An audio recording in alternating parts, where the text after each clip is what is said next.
These stimulus package updates have been going crazy, guys. It's been a roller coaster ride. It goes from good news to bad news, great news to even worse news. One step forward, two steps back.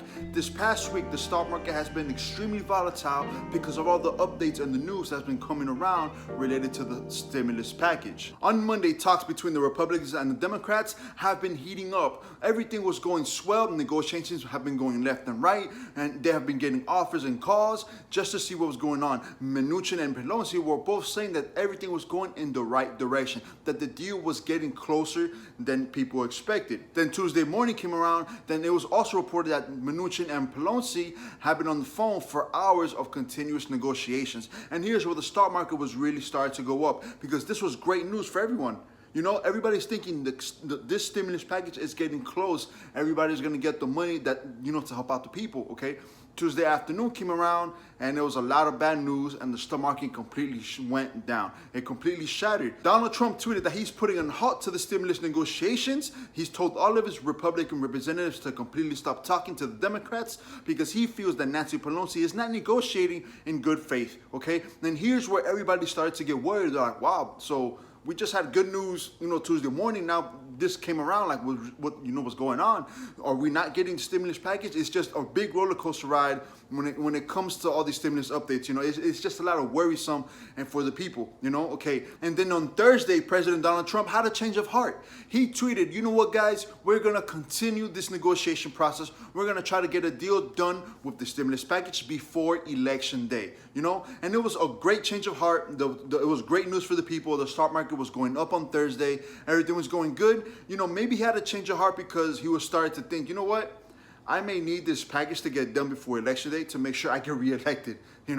It's a little bit of politics. Maybe it was, maybe it wasn't, but that's how it was going. Okay, that was Thursday's news for the stimulus package. And then on Friday, even more great news broke out. Stephen Mnuchin had a proposal for Nacny Pelosi. It was a $1.8 trillion stimulus bill. Okay, $1.8 trillion is not too far from the $2.2 trillion that Nacny Pelosi was proposing. 1.8 to 2.2, it's not too far off. It's just a couple $100 billion. But hey, for them it's chump change, So the deal is getting closer. The Republicans are even offering to use some of the money that was left over from the first stimulus package, to reuse it in this package. That's how they kind of got to the 1.8 from the original $1.5 trillion that they originally proposed. And here it is again. Great news is coming around Friday afternoon. Okay, now we're just waiting for Nacny Pelosi to respond. Okay, and boy, oh boy, did she respond.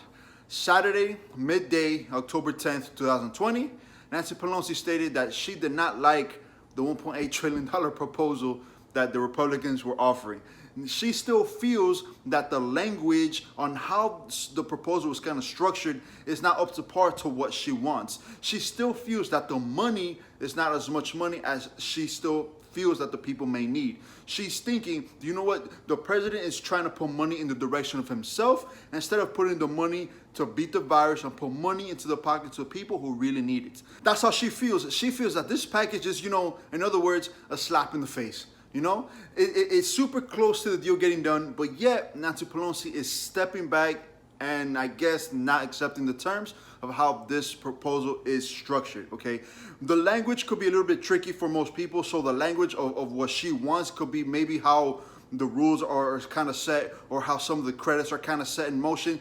That's what they mean by language, okay? And when it comes to the money aspect, the biggest points when it comes to money is how much state aid money they're going to be getting and how much money the unemployment people are going to be getting. The Democrats want $600 a week and the Republicans wants $400 a week for unemployment benefits.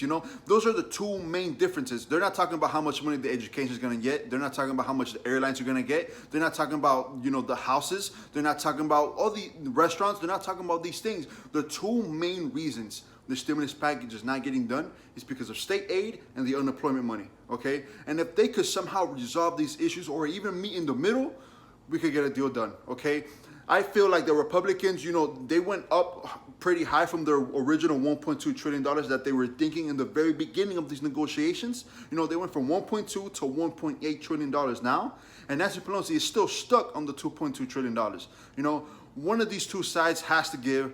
One of these two sides have to realize, you know what? The people need this money, okay? And the thing is, the longer these negotiations last, the less likely of a chance it is that a deal will get done before election. And that's not gonna look good for President Donald Trump. It's not gonna, help his chances of getting reelected as president of the United States. All right, guys, that's basically your stimulus package update, Saturday, October 10th, 2020.